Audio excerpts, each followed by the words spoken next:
Hello and good morning, everyone. Hopefully that all works. It looks like it's actually giving me the right audio for a change, so that's good. Maybe I'll just turn down the brightness a bit.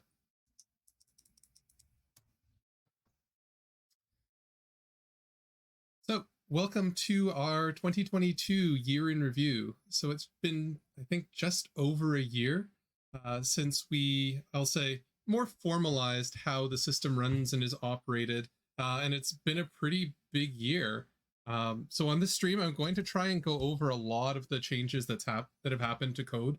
But there's lots of things that honestly I can't really go over, or I can't demo them. But we've had huge changes to the system.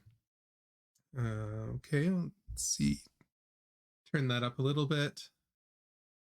How about now? Is that any better?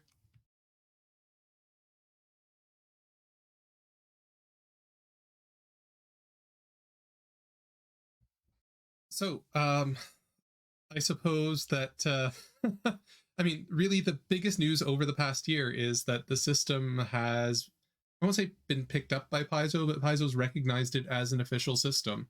And aside from the bounties that existed before, we now have everything that's sort of just come out commercially. Now, it's important to recognize that the system is still developed by volunteers. None of us get paid to do all of these improvements. Some of the data entry is now done by by the commercial entities and given to the volunteers for maintenance as sort of part of the agreement that we have with them. But yeah, so Paizo is now contracting Sigil Entertainment to create all the adventure paths. So they've done all of the Outlaws of Alkenstar, and Bloodlords has finished up, and Gatewalkers will be starting soon. It's projected to keep going on for a while, at least so long as people keep buying products. So it seems like Paizo's still interested in everything. In addition, we also have Foundry itself that put out the beginner box, and then Abomination Vaults, and still haven't delivered it yet, but made up the cool movie-sized poster for NAF. So there you go, May 25th, 2022. Big part of the year was getting that out. Running Beginner Box Day, might be another Beginner Box Day coming up soon to try and entice some more 5e players to try out Pathfinder 2nd Edition in the system. And so those are sort of the big commercial announcements. Sort of secondary to that, we've had lots and lots of content creators put out material. Some big ones, all of the Plus series, so Oracles Plus, Witches Plus, they've put out a ton of material. All the Battle Zoo Roll for Combat has supported Foundry to the point that it's almost exclusively doing Foundry content material and development now. So that's kind of cool, because next to Paizo, they're probably the biggest commercial producers out there, and they've recognized, the value of Foundry and what it can do for their systems. And I look forward to seeing, as we develop the system a little bit more, to better deal with some of the intricacies that they've added into their systems. That I think we'll have a lot of cool stuff that's going to be coming in on that front. What else? Tons of other commercial stuff. The most recent one is Hope Finder. So Jason Bullman wrote up a sort of conversion to a zombie horror apocalypse that's almost a total conversion of how certain aspects of Pathfinder work, and Takale has worked really hard over the past couple of weeks to make that a reality. So that's been out and released. And I mean, there's so many other commercial things. Mercenary Marketplace. That's another good one. The Pathfinder 2e subreddit mods put out a free holiday adventure that was kind of cool, got run, and it came with a free Foundry module. So very cool to see the community coming around and supporting what we've developed. Other big one for the year, the community once again impressed me. So I'll stand up. I wore my shirt for today, so there we go. Extra Life t-shirt. So last year I thought we did really amazing. I think I raised $1,900 and something for the Alberta's Children's Hospital, and we did a total of $3,500 for the system. So this year we were hoping that we'd break $5,000. Personally, I fundraised for McMaster Children's Hospital this year, over $6,500 US dollars, $10,000 total. So to the whole community, thank you so much. I don't know how to express how cool it is to be sort of on this end of things. And as much as I get my name sort of attached to it, it's really been the community that's done all of this. It definitely wasn't me personally. um, so thank you so much for all of your generosity as a community. It's incredible. It's awe-inspiring. It's amazing. Special thanks to all my guests once again this year, who joined me on the live stream.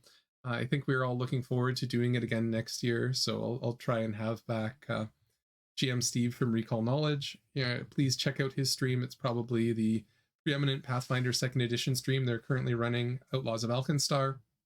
Not to say that there's not other streams. So Blake from Archives of Nethys, better known as Nethys, who absolutely loves Foundry and has been so helpful from the early days for us getting data into the system. It's been really good to verify our work against his and give a little bit back on occasion. And then, of course, Cody, who survived this year. I apologize to the community for that. Next year, I'll work a little bit harder. But so big year for us, $10,000 raised for charity under the name of Foundry and Pathfinder 2nd Edition.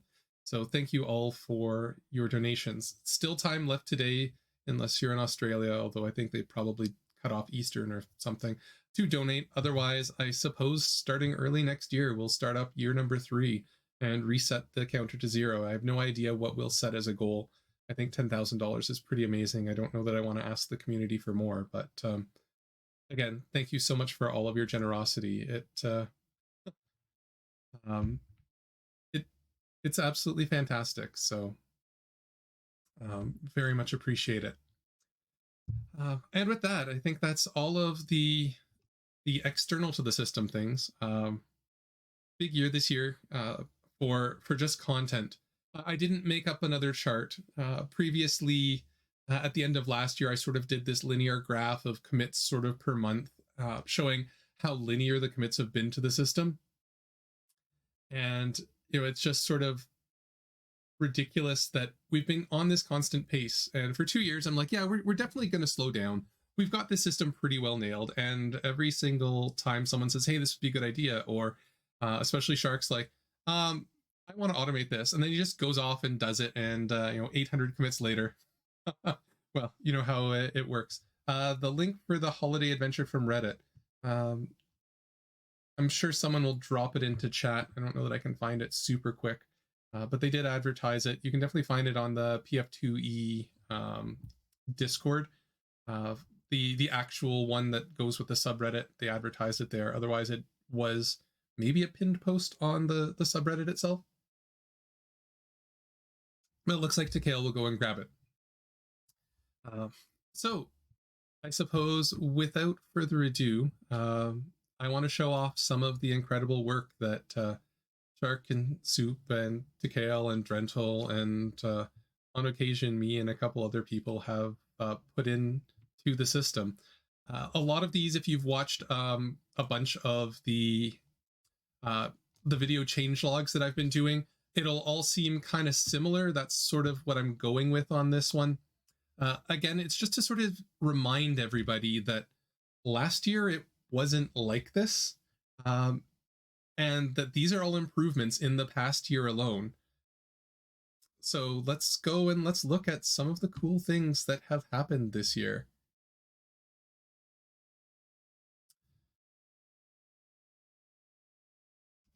So here I have a wonderful scene. Let's sort of drag it. Let me minimize. There we go. I'll dock the stream chat. Now I can actually see what I'm doing.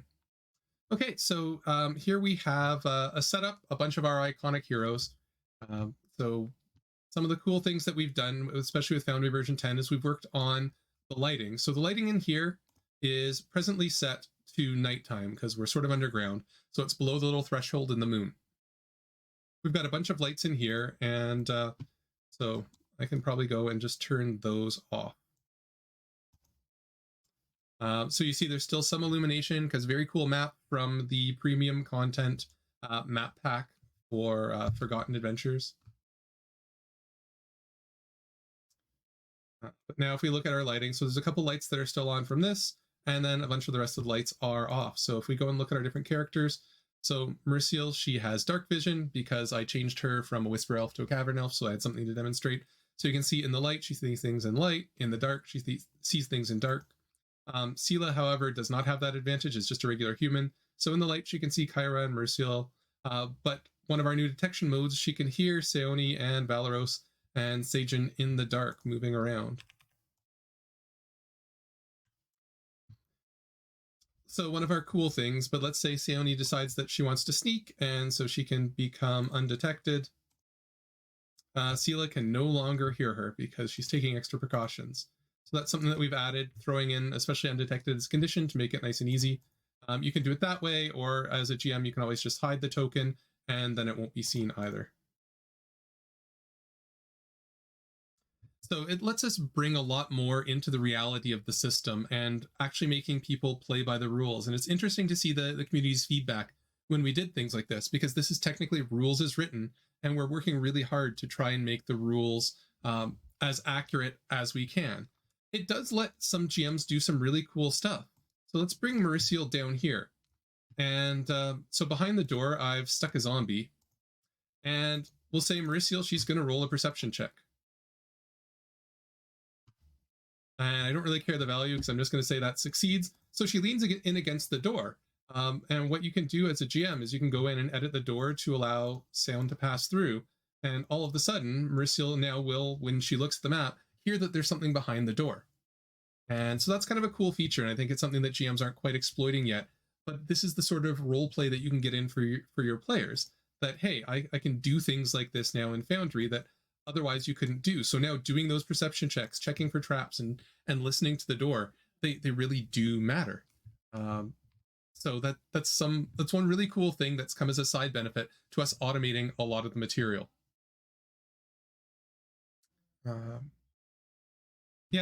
Another one that someone mentions is, let's say a player goes unconscious. Rules as written, they still have hearing as a sense because you can still be woken up if you're unconscious, if you fall asleep due to it. So when you go unconscious, you can still, hear all the other tokens moving around. Again, because that's rules as written. You're blinded when you're unconscious, but you're not deafened. So it's something that GMs absolutely can change, but the system itself is designed around rules as written, which is why we implemented it this way.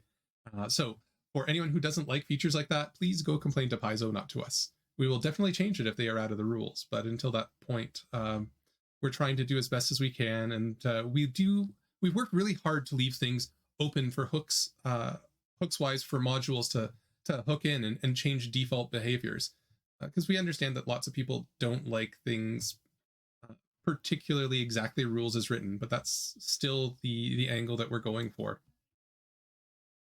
So other cool stuff that we have done this year. So we did overhaul a little bit how the system tracks what's in your hands. Mechanically, we don't enforce it. So you can, here we've got the longbow, the long sword, and the sturdy shield all in Sila's hands so that they show up. Ammunition is now tracked and deducted automatically because these are all parts of the game. The reason that we're not enforcing handedness is because we do realize that people, it's just easier from a mechanical point of view of the virtual tabletop to sort of let you know, as opposed to forcing you to only hold this many things. That may change in the future. We just don't want to quite yet, but we do even track, there's certain feats that I haven't set up on any of these characters, but if they only trigger if you have literally nothing in your hands. And so by doing that, we can actually cause it to happen. We can also swap between one-handed and two-handed. We now have the ability to sheath a weapon, or draw it one-handed, drop a weapon, pick it up one-handed, and I went over here and gave Valeros a two-handed weapon to demonstrate that we can draw it two-handed, change the grip to one-handed, sheath it. So these are all options that we now have. Dropping it mechanically doesn't physically drop it. It doesn't reduce the encumbrance, but we have an automated encumbrance. We don't have built into the system yet where you drop something and it'll create the item on the ground for you to then go pick up. All cool things, all potential things to work on, just not super high on the list of things to do. Other things that we did with the character sheets, you might not remember, but now deities or deities, because I pronounce it however I want, they're now items that can be drag and dropped, same as heritages. Before, they used to either just be text entries, or you would have to go to the skill sheet and it would be a different feature that would be added in. So that all didn't used to exist. Another big one that was kind of fun, and again, we have Valeros here. We've made range increments and range penalties matter. So, you know, if he targets Sila, who's right here, fires off a strike, it has a range increment of 60 feet. But now if we move Sila, I'll try and move her 60 feet away or more, probably pretty close, maybe a little further. Firing off the short bow, you can see that the range penalties are now added, and this works in 3 dimensions. We do a computation. We had a lot of debate on exactly how the computation should work, whether you should count by squares, whether you should take the actual coordinates, and we've done as close to rules as written as we think we really could.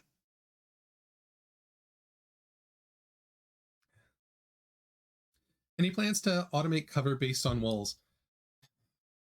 So we've thought about cover based on object, covers based on walls. Right now, it's hard because the rules around it aren't perfectly done. We might give it a shot. It's, again, not something that's super important. Cover is still visibility conditionals. We haven't done conditional visibility either, so, you know, whether it's visible to one creature or another based on their perception, based on perception rolls, tracking conditions by people. Again, this is something that's on our radar. Maybe it'll hit 2023. Maybe after we're done with the next couple of big ones that Sharks promised, we'll run up the donation total again and give him something else to do on his vacation time. Lots of options for next year. So we're definitely not finished developing. It just seems like some of the bigger ticket items are coming off the list. So having conditions that are, dependent on the target, the origin, and the person or the creature that's being looked at, or having that sort of pair relationship, it's something we'd like to do. Something that's definitely not there yet. Some of the stuff that we have done, we do have flanking automation, and we also do detect alignment of creatures. So here we have, I'll drop in a zombie, and we'll target it. And so take Sila here, and we'll do a strike on the zombie with the longsword. And because Valeros is on the far side, that hits. This even works with reach weapons. So we'll have Valeros draw the halberd, and have Sila attack. And you can see the AC is reported from flanking, so it's still reported for flanking, but if I then go and sheath the halberd, which has reach, make the same strike with Sila, no more flat footing.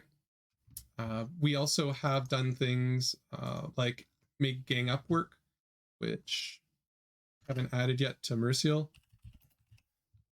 So gang up lets you flank when you're non-adjacent. So I can stick Mercial right beside. There's no one directly across from her. But when she strikes with her dagger, gang up triggers. And if I move Sila away, give Valeros a reach weapon, again, all of the logic is built in, so it just sort of works, and you don't have to worry about it.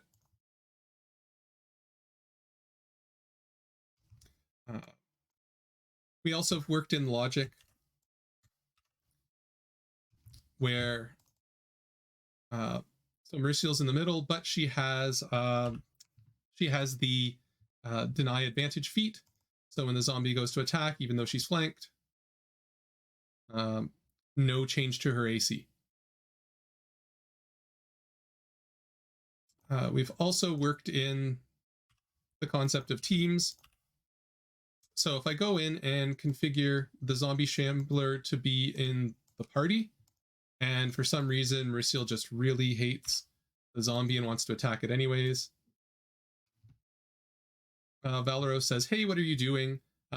No bonus to or no penalty for flanking for the zombie shambler." So all of that flanking automation, all of the logic that goes in, it's pretty robust. It's a cool thing to have in the system. We can also put our two characters into combat.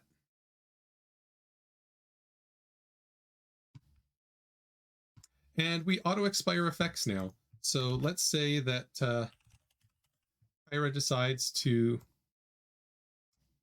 give Marissil some guidance. On Marissil's turn, we'll begin the encounter. So it expires after one round. We skip through, and the guidance effect is now expired. So it's not removed, but you can see up in the bar, it says it's expired, it's not useful anymore. So a bunch of effects like that we track the number of rounds, or we track the initiative when they're applied, they'll now expire appropriately. There are modules that will do things like reduce frighten automatically.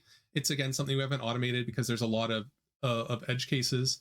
I think we even might have a setting built into the core system to remove these, if I remember right. Yeah, so you can toggle it on to remove expired effects.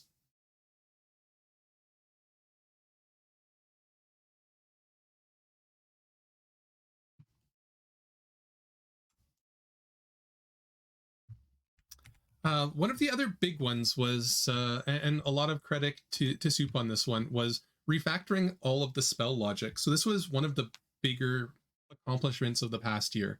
So the spell logic and spell rules were a whole different branch of code that's now been more harmonized. The reason why this is important is the rule elements that we've developed as sort of our complement to Foundry's native active effects.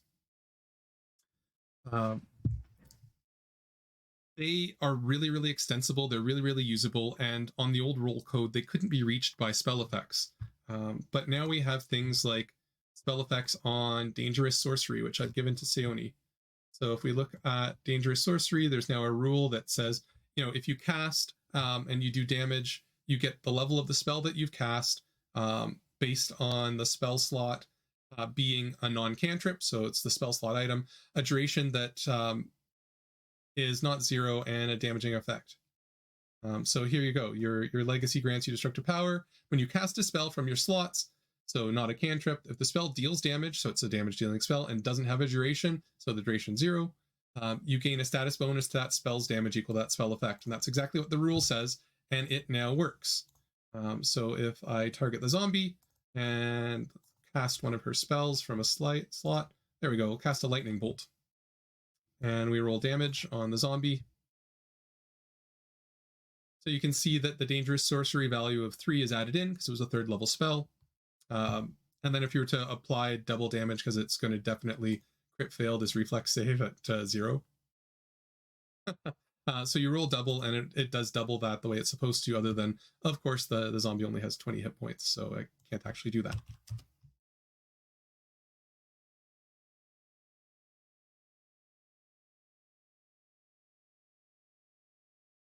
Okay, back to my list of cool things to show off.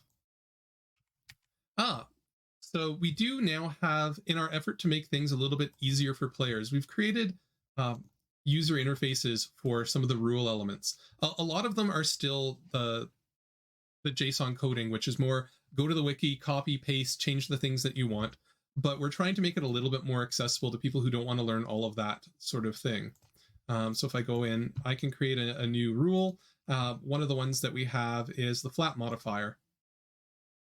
So the label's automatically generated by the name. The selectors can be single or multiple. So this is kind of a cool feature. If you just want it to say fleet is now going to, we'll say increase your will save. So we'll make a single will, primitive 1, and it'll be a status bonus. Because why not? So there we go. We got our status bonus to fleet now. But let's say I wanted it to affect will and reflex. So I can make it multiple, and I can type in reflex.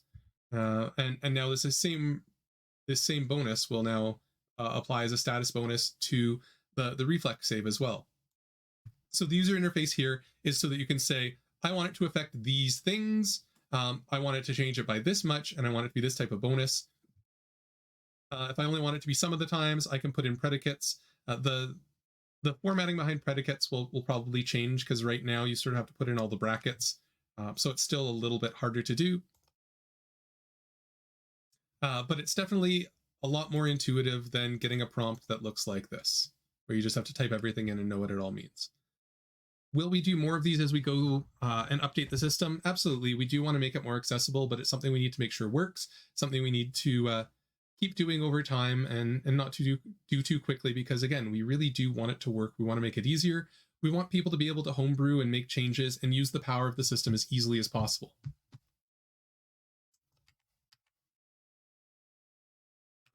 So other things that we have added on. So one of the big changes we added to the system is auras. And I feel like I probably should have turned on the workbench module, because then it's just really easy to demonstrate. Let's just do that. Because there's some that are built in. Is there a way to enable all MP site globally? I think there's a module that does it. We've chosen not to do that, only because it's really damaging on performance to render absolutely everything. So now if I look up some of the auras, so let's put the Bless aura on Kyra. So auras are now new types of rule elements that we can add. They presently only affect friendly PCs or PCs aligned to party, so you can't affect an enemy yet. Again, this is something that's definitely on our in development phase. But the aura itself, auras are kind of cool because they can affect, you can say who they affect. Right now it can really only be allies, whether it's entering or exiting, how it changes. And then you can change the radius, so we can up the radius to 10. And it'll apply a specific effect. In this case, it'll apply the Bless spell effect. So as Kyra moves around, it'll add and remove it as required.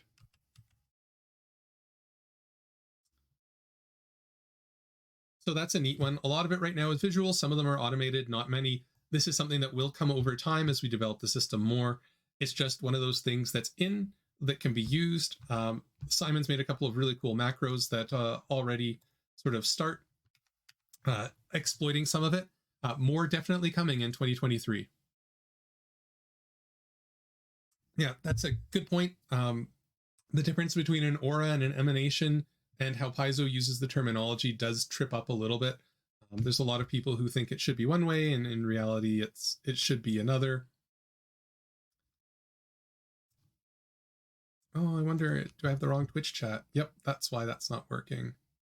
Sorry, everyone, the Twitch chat's not showing up. Give me a second and I'll change that to work.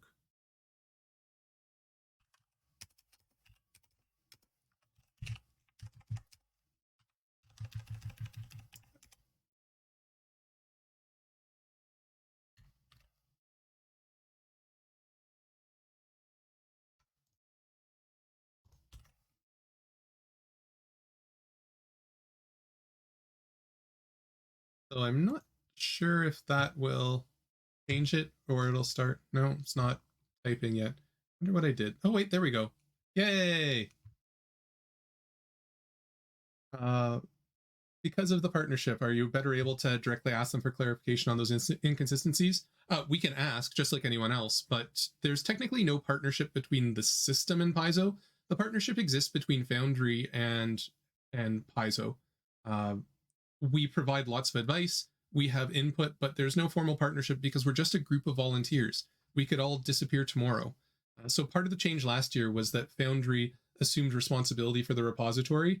Functionally, this means that we just moved it to Foundry's repository, its master repository. So they technically have administrative control, but they've given it all back to us.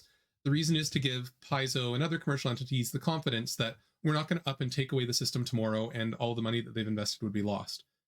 So would we love to be able to ask them more questions? For sure. But in the end, even if we ask them a question, we get an answer. Until there's a formal errata to the system, it's not something that we're going to implement, because they could come tomorrow and say, hey, it's supposed to work like this. And we're like, great. Until it shows up on Paizo's website or it shows up in a new PDF that's what the rule is, we won't change it, because again, we're very rules as written. Shark makes a good point.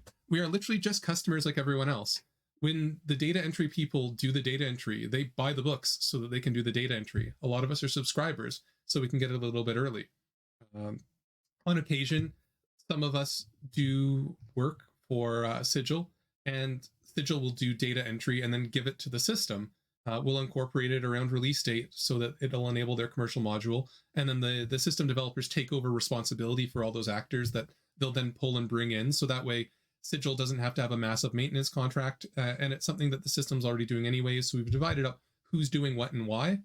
So it's a really good deal for Paizo, but we don't get any special access in particular on a regular basis, no.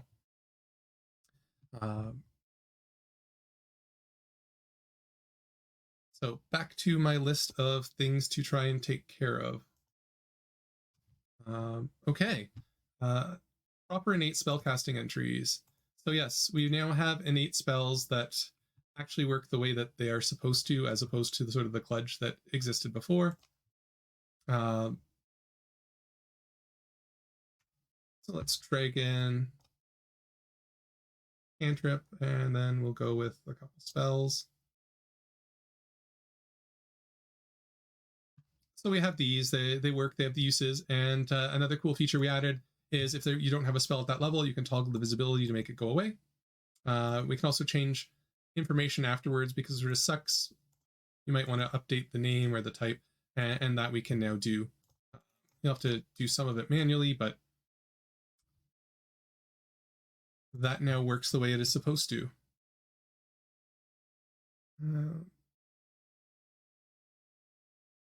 Yeah, so with respect to premium content, we've got a couple questions coming up. This is all up to Paizo. They decide what they want to make. We don't really have a say. More premium content we always like to see. We try and support it as best that we can. Maybe if someone were to play a game with some Paizo people, they could ask some questions about a few ambiguous items. I do play a game with some Paizo people, and next year I may start we changed around some of the plans. It looks like maybe I'll start running Kingmaker for a couple of Paizo staff next year. A lot of them will be on the non-creative side, but I will very happily throw in some of the weird rules that exist to see what happens in those games, and they can go and discuss it at work over the water cooler. But best thing to do, Paizo forums, Paizo product pages, ask how we're supposed to do things. Anyone who acts as a main point of contact for commissioning modules being made for Foundry. I know of someone who would be interested in getting a module made for their third-party products. They can reach out to myself as the project manager. I know the right people. I'm happy to push them towards. I don't do the work myself, but we've definitely worked with a lot of commercial entities. So if they're interested in things, I'm happy to reach out and have discussions and try and get them to the people who are probably best to help integrate their product. Will the kind of tradition and caster type be automated depending on class choices? In the future, maybe. It's a hard problem. Spells have a lot of sort of niggling things. Getting a lot of the spell damage rule code and things like that sorted out was kind of a prerequisite. Something that we can look forward to. I'm definitely not promising it'll happen.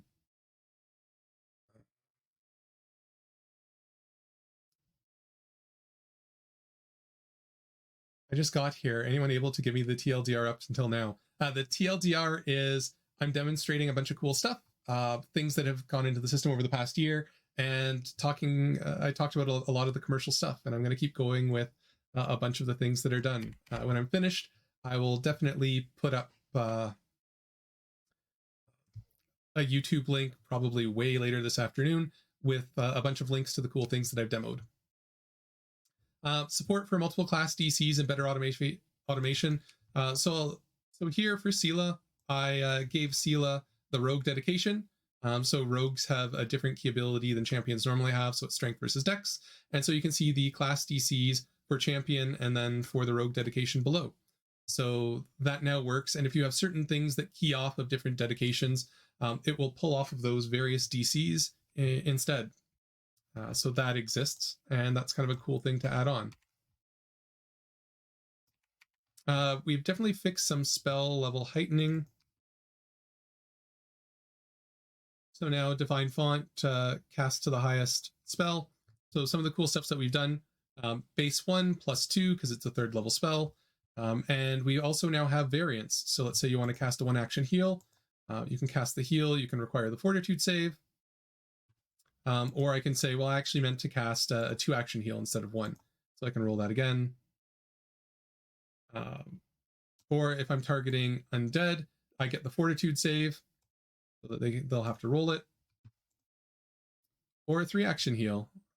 And this one will let me pop up, okay, it's going to hit everything in this range.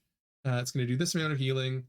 And then I've got the save button for Fortitude for my enemy NPC.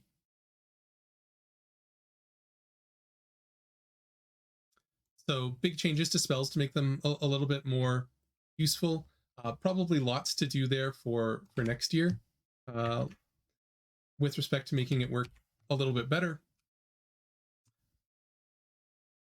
So let's pull back our zombie here. And let's say Valeros decides, you know what, I'm going to drop my halberd.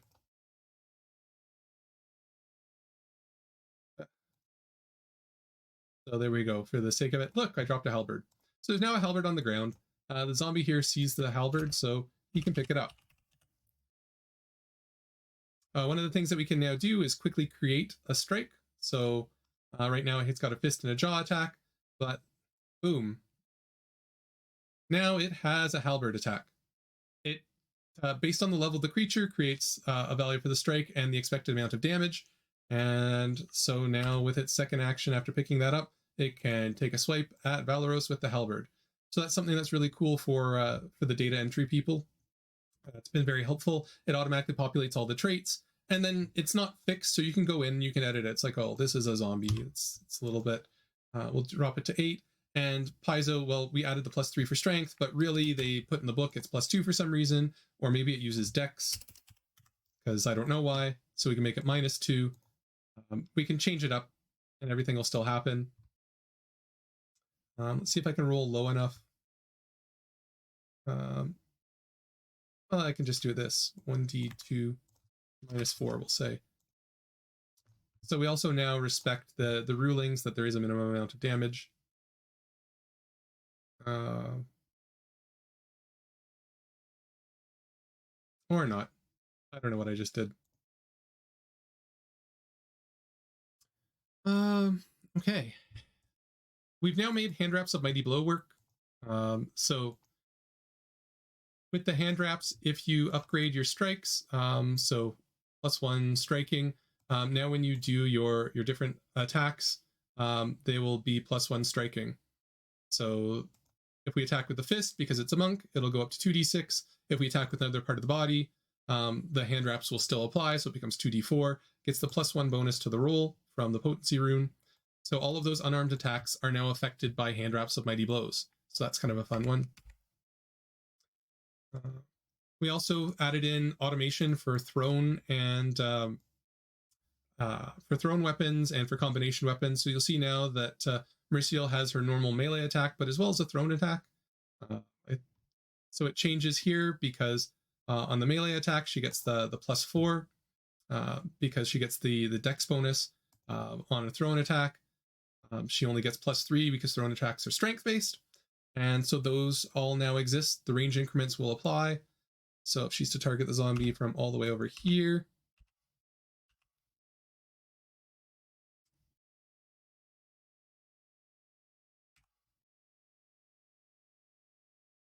if she throws, makes her strike, the range penalty will apply. Because the zombie's just too far away, but still gets hit because it's a zombie.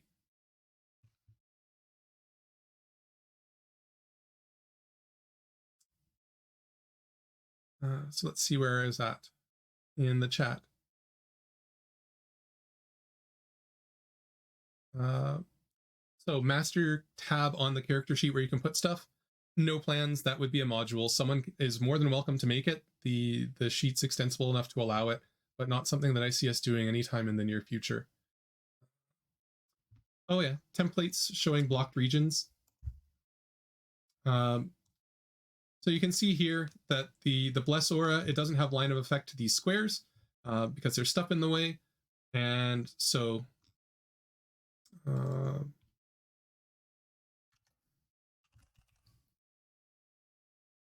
drag the Bless Aura back on. We'll set the radius for the Bless Aura to a lot more.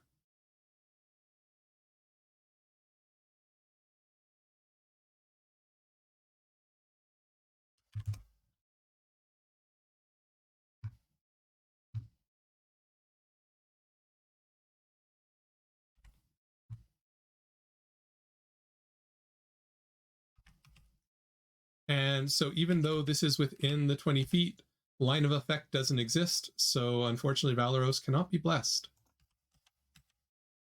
And as soon as he comes back in, he can. So that's another neat feature of auras. It respects walls, it respects borders. Probably something that'll have a little bit of fine tuning in the future, but we will see.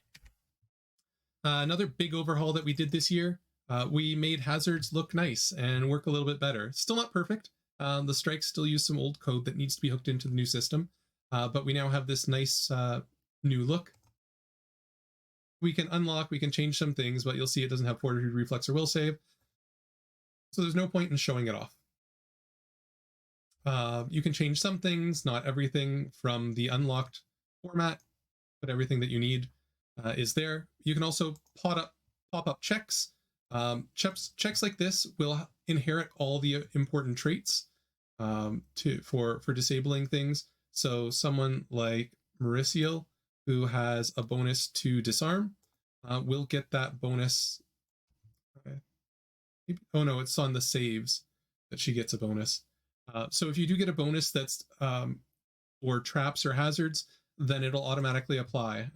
And these new sort of chat cards to pop up, they'll show the type of check for the player to roll, and then they can click on it. It'll toggle anything that are super important, and automate as much of it as it can. So you can pop it up in chat, people can do the roll and move onwards. That was a big one. Also this year, with the upgrade to that, we did do a similar upgrade on the look and feel of the familiar sheet. This is a start. This is not a finish to it. There's more work to be done on familiars and companions right now. A lot of that is based heavily in a module.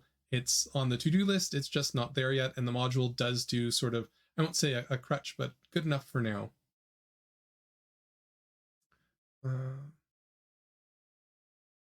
Just going to go through chat really quickly. How long is the stream? The stream is until I'm done. I'm about 2/3 of the way finished. The symbol in front of the damage, is it a module? No, the symbol in front of the damage is something new. I'll be getting to that shortly. Could you make the thrown weapon have an ammo count? Possibly. Any word on a Kingmaker Kingdom sheet? It'll take time. It's not something that we're working on yet. It's on our to-do list, but not for a little while.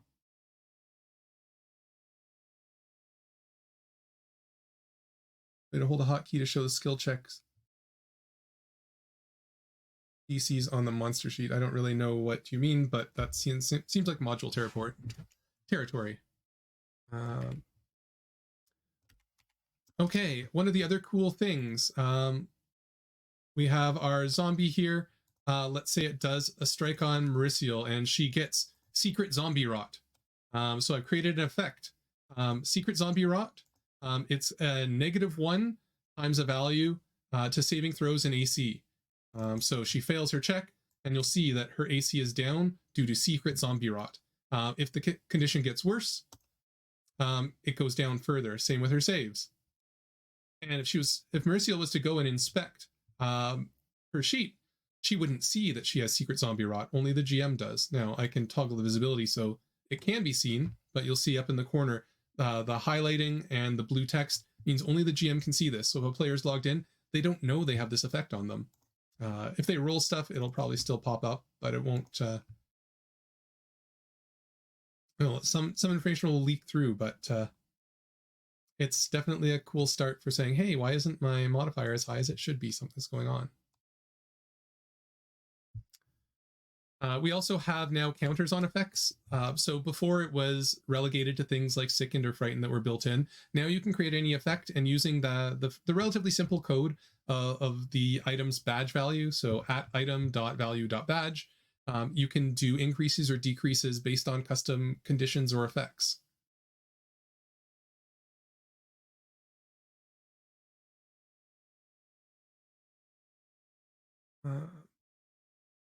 So another cool thing you'll have noticed, we have some of the art for the zombie shambler here.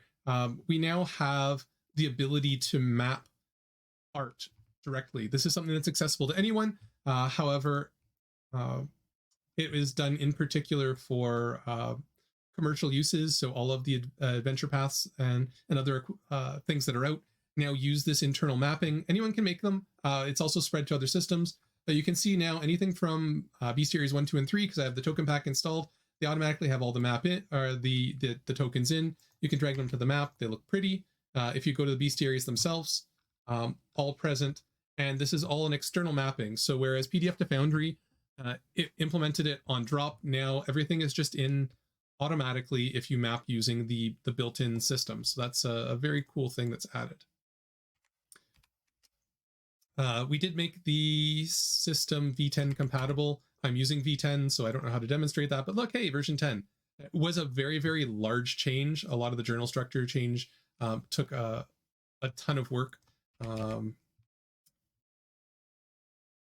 Another big one, this one is from courtesy of Fry Guy, ability boost management. So now you can manage your ability boosts. You can add involuntary flaws. You can manage all of your boosts locally looking in, and it integrates entirely with things like Apex items or rule elements. So that's a nice quality of life improvement, I think. And the last big one for the year, I suppose, is the role inspector. So again, trying to make things a little bit more usable from, hey, I want to create rule elements. So we can now inspect pretty much every role. The role inspector will tell you what type of role it is. So if you want to trigger off of it, it's skill check.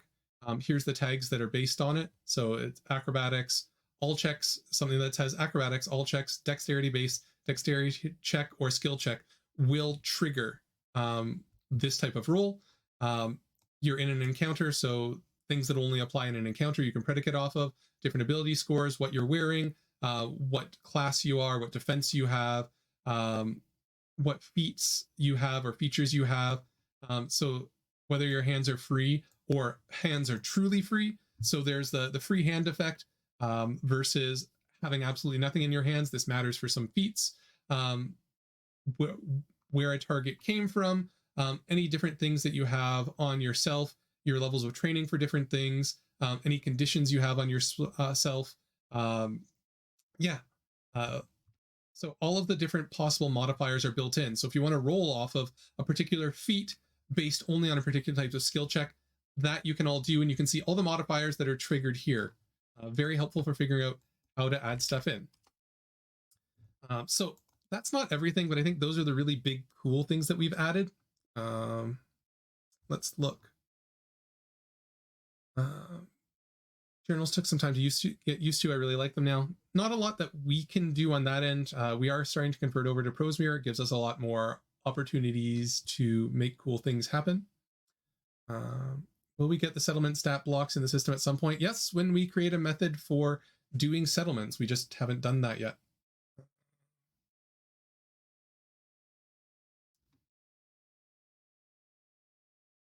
Plans to do similar management sheet for skills.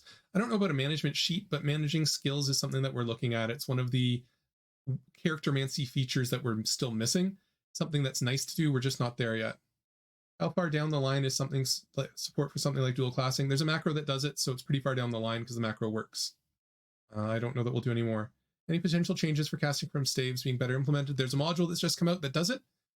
In the future, will it get integrated in the system? Very much likely, but it now has gone down the list of things that are important because there's a really cool module that came out, I want to say last week, that actually handles it pretty decently. So something in the future, yes. Something in the immediate future, no. There's lots to do still. Speaking of the immediate future, so here we have a zombie shambler. you'll notice that it's weak to positive and slashing damage. So let's have, where did I put Valeros? Did I delete Valeros?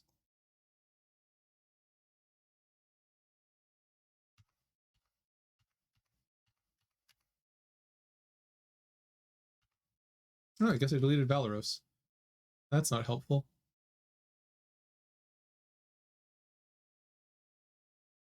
So let's take our zombie here who's weak to slashing. We'll make a strike with, well, let's give him 99 hit points. It's a good zombie. And we will roll some damage with the longsword. So the longsword does 14 slashing, or 18 total slashing damage. So we target the zombie, roll damage. Hey, look, it takes 23 damage. The weakness is all built in. And it's weak to positive. I have to try and remember off the top of my head what rune does positive damage. The holy rune, I think. There we go. Let's roll some damage this time. No, holy is good, not positive. Well, let's just make the zombie weak to positive damage, or good damage.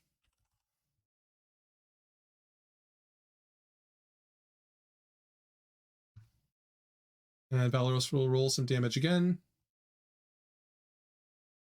with his now holy longsword. Ooh. And you'll see he takes the weakness from both instances. So it's weak plus to 5, good, and 5 slashing.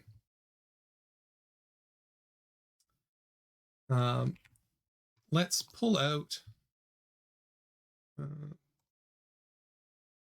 get rid of the holy rune. Pop this guy. And let's pull out a werewolf. So werewolves, they are weak to silver. So let's target the werewolf. Whoops. And we'll roll some damage with a regular longsword. And so with the regular longsword, just does 12 damage. But let's roll it with the silver longsword. And there we go. We now do 16 points of damage. Or let's bring in Sajin, and we'll upgrade him to level 9. At level 9, monks get metal strikes. Your unarmed attacks are treated as cold iron or silver. So let's roll some damage. Oh, only 7 points of damage, but it does 12.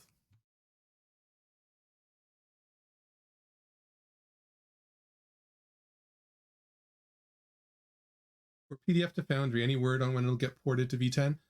Maybe eventually. We don't know. It's a big thing. It's a lot of work. Ah, disrupting rune. That's what I could have added. Thank you.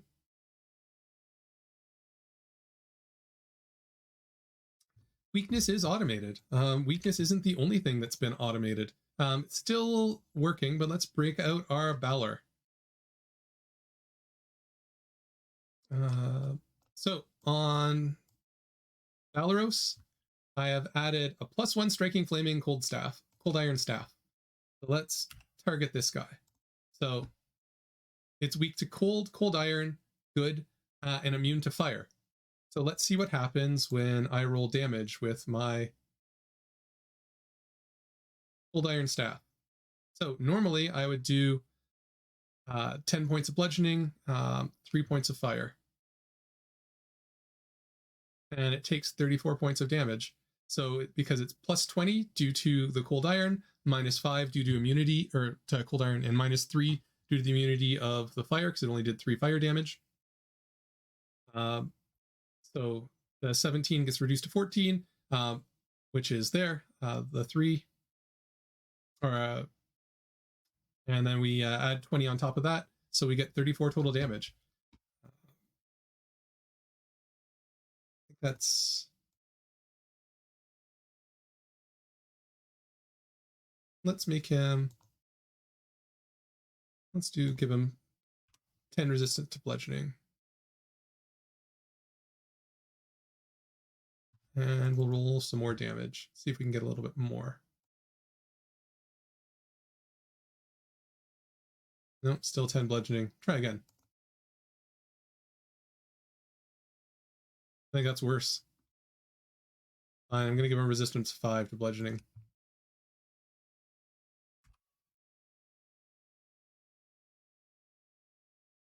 So now if I go and try and damage the...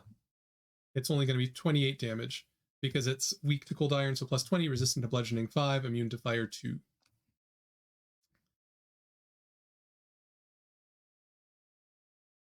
So yeah, that's now, well, it's not out yet. This is definitely a pre-release version, but that's what's being added very, very soon.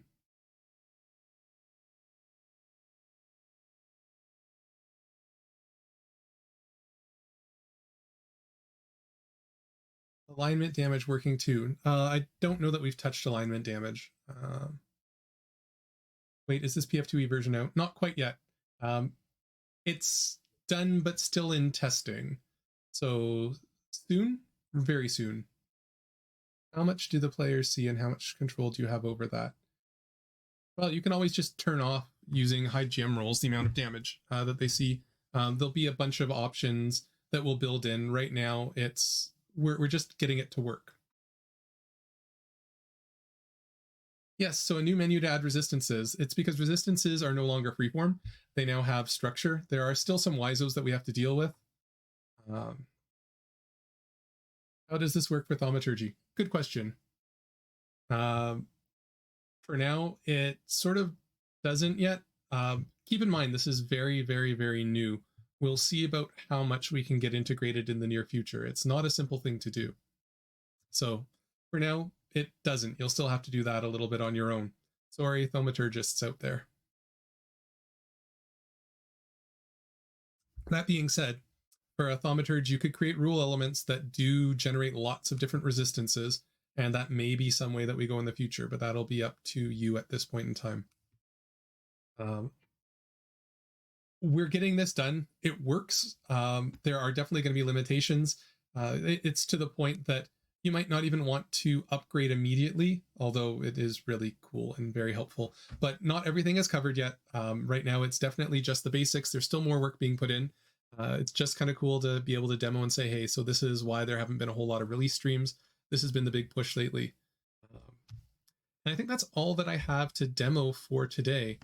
The only other thing I could sort of answer what's coming up in the near future, we do have sort of, at the very least, people really want the armor and the wording to change. So that's being looked at. That's sort of Shark's January project. Again, thanks to the fundraising done for Extra Life.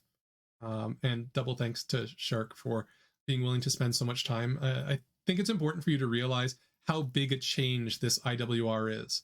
Adding immunities, weaknesses, and resistances has resulted in completely rewriting the entire role code to the point that it's so well done that Foundry is now looking at adopting some of the methods that have been added in. We've taken what was provided in version 10 and extended it to a whole new level to enable this all to work. The role code was the longest lived code in the system that's now just completely gone. It was actually still some of it from the time when we forked from 5e on the alpha version of Foundry. That's how old some of this code was. And so to dig it out was a very, very large project, not insubstantial. I mean, hundreds and hundreds and thousands of lines of code. And now we have something cool. So we have all of the icons, all of the coloring. We'd like to, in the next year, work on making it more accessible for things like screen readers to enable more people to play. Lots of other plans sort of in the works. I don't want to give out too much because it seems like then you'll say, oh, we're going to be doing that. That's going to be coming soon. And soon is a relative term, as we like to say, because once again, I'll remind you that pretty much everybody who's working on this system is doing it either volunteer or if they're getting contracts, they're getting it through third parties that have very little to do with actually developing the system. Is there a symbol for negative damage? There's a symbol for every type of damage. I don't know, I think he does evil damage. There's evil damage. But I can change it to negative damage.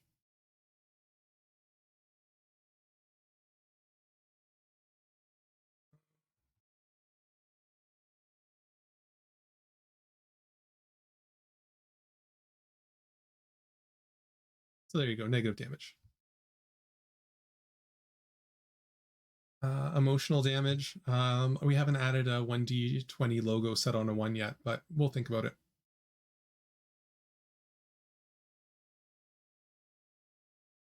No, we don't have a symbol for saltwater damage.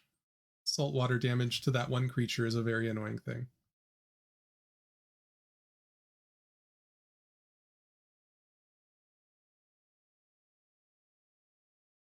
Yeah, it'll be different. It'll be more like cold iron, so you don't see a cold iron damage.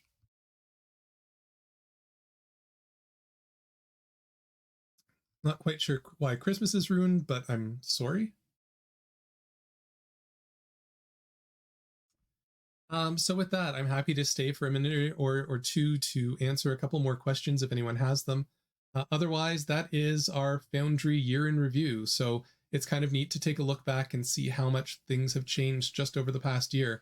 I think a lot of times it evolves so quickly, we get so used to stuff, we don't realize that half of this came out 3-4 months ago, as opposed to it's always been there, just because it's so good and so polished and changes so much that you can't even remember over the period of a year. We actually had to go and dig through and figure out what cool things to show, and it certainly isn't everything. Is there a place you can throw money at the volunteer team? We decided a long time ago not to accept money as a group because money makes things hard. So if you do want to, we recommend donating to a charity of your choice, or if you'd like to support us, especially if you're in Canada or the US, the Extra Life charity, because that's something that's visible for Paizo. Paizo set a goal of $20,000 this year for their super team on Extra Life. The Foundry PF2e community raised over 10,000 of that. So that's kind of amazing. So if you do want to reward the developers, that's the way that we'd love to see it. If you're in Canada, you do have to donate against my account because of Canadian tax law. If you want to donate against anyone else and you're in the US, fantastic. If you're international, I have no idea how that works, so please don't ask. But that would be the most appreciated way. You can donate today if you want to tack on to the amount for last year. Otherwise, I guess tomorrow I'll create the next year account for the system and you can be the first one in. There are rewards available at certain tiers. I am happy to run different games for you or your friends. And if you want to donate an excessive amount of money, feel free to propose something and maybe I'll say yes. Just have to make sure that I don't take all of my time away from my spouse to Foundry stuff.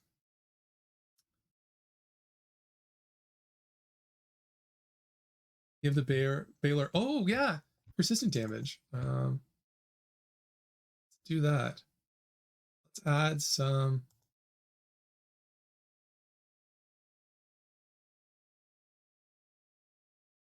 Oh, I don't think I can do it from here, can I? Have to do it with a.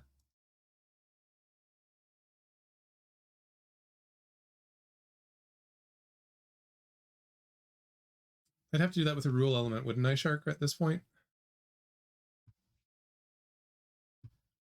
I wonder, I think I've like a Barbazu.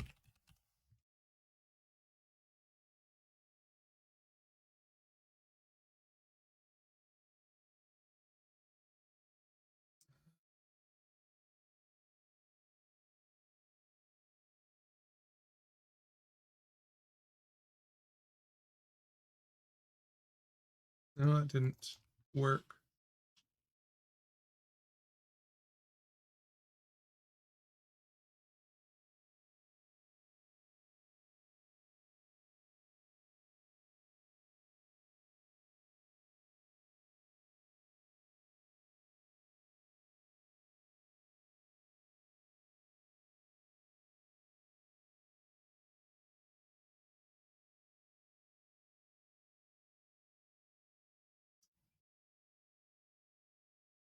Oh, right.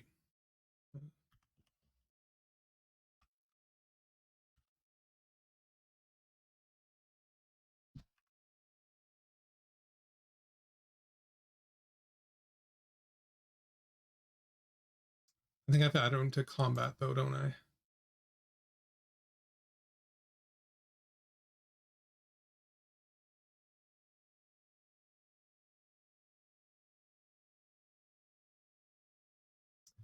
So yeah, persistent damage. Now somewhat automated into our system itself.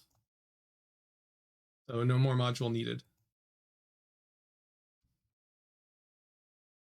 I'm sure that we'll get the checks written in at some point.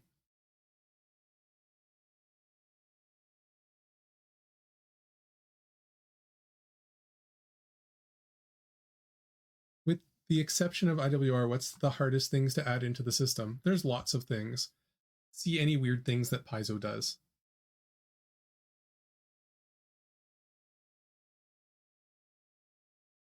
What interpretation has been settled on for damage instance? So a damage instance is, so like slashing, that's one instance. Evil, that is one instance.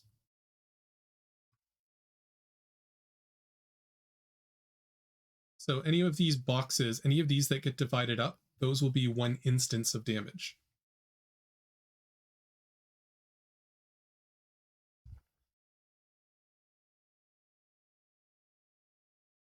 Yeah, persistent damage is a separate instance because it would be in theory, anything that can be expanded out. I think we did splash as well.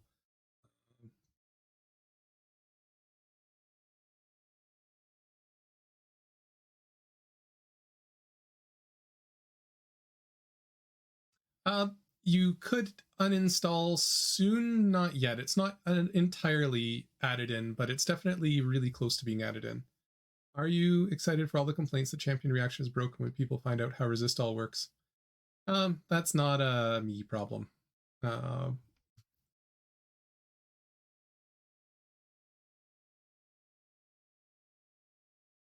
Any headway on the psychics cantrips getting automated? Yeah, not in particular, no. It's on the list, but right now it's one of the many things that there's a module for, so nothing that's super important. Those are rolled into the damage. Like you wouldn't reduce slashing and precision slashing because they're still all slashing. As for critical, it's not worked into the system yet, but effectively what should happen when you hit the critical damage button is that it will only give you the damage of the normal roll, but it'll still add in deadly and fatal and those traits. It just won't roll the double, and it should still pop up all the crit notes. So, knocked prone or made flat-footed. That's the goal. Is weakness to splash automated? It will be. I haven't tested it yet. This is literally this morning's build, so I don't want to play around with too much on the stream in case it's not the way that I think it is, but I think it is. We can try. I'll pull out a swarm. Here we go, a rat swarm. And I think I gave Sila acid splash. Oh no, I deleted that.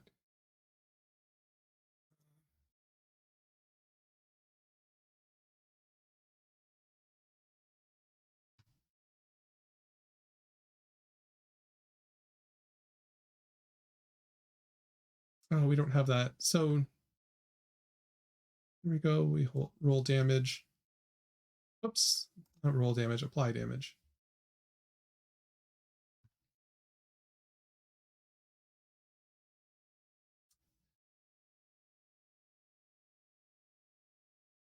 Yeah, so I'm going to say no, that's not quite ready yet.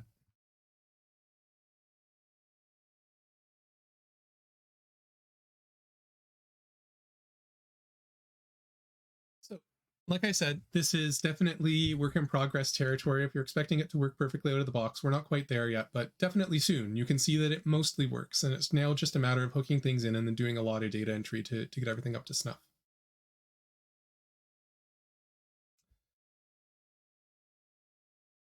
So with that, unless there's any questions in the next second or two, I'll thank everyone for attending.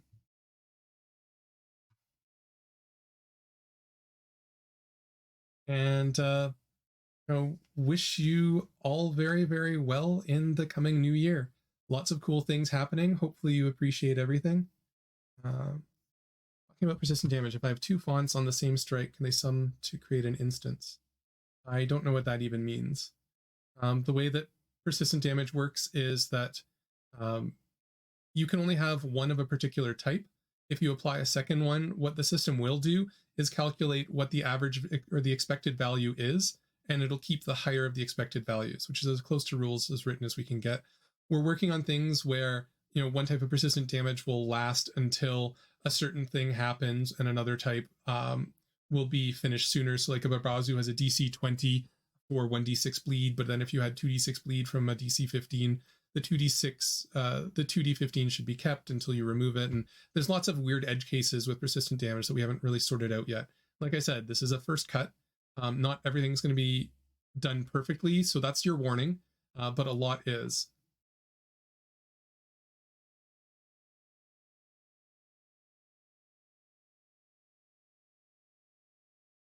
Escape grapple with multiple attack penalty. I think there's a module that does handle it already.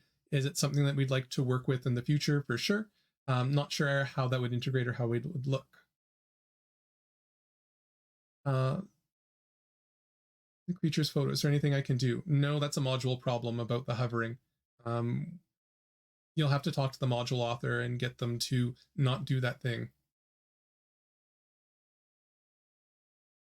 How does Flurry of Blows 100 shot works with IWR? Not handled yet.